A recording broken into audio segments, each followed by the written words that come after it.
And now the news in detail. Obama calls for bipartisan effort to fight for U.S. jobs. President Obama challenged Americans on Tuesday night to unleash their creative spirit, set aside their partisan differences, and come together around the common goal of outcompeting other nations in a rapidly shifting global economy. In a State of the Union address, a newly divided Congress, Mr. Obama outlined what he called a plan to win the future, a blueprint for spending in critical areas like education, high-speed rail, clean energy technology, and high-speed internet to help the United States weather the unsettling impact of globalization and the challenge from emerging powers like China and India. The rules have changed, he said, but at the same time he proposed budget-cutting measures, including a 5-year freeze in spending on some domestic programs that he said would reduce the deficit by $400 billion over 10 years.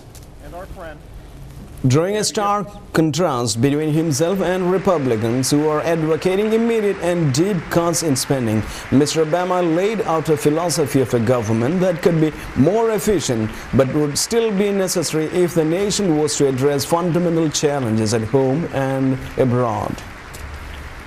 We need to out-innovate, out-educate, and outbuild the rest of the world. He said, we have to make America the best place on earth to do business. We need to take responsibility for our deficit and reform our government. That's how people will prosper.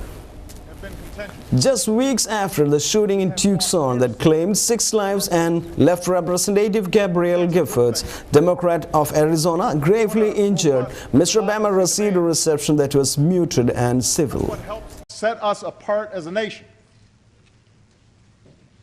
But there's a reason the tragedy in Tucson gave us pause. Amid all the noise and passion and rancor of our public debate, Tucson reminded us that no matter who we are or where we come from, each of us is a part of something greater, something more consequential than party or political preference.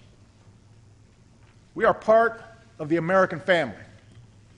We believe that in a country where every race and faith and point of view can be found, we are still bound together as one people, that we share common hopes and a common creed, that the dreams of a little girl in Tucson are not so different than those of our own children, and that they all deserve the chance to be fulfilled.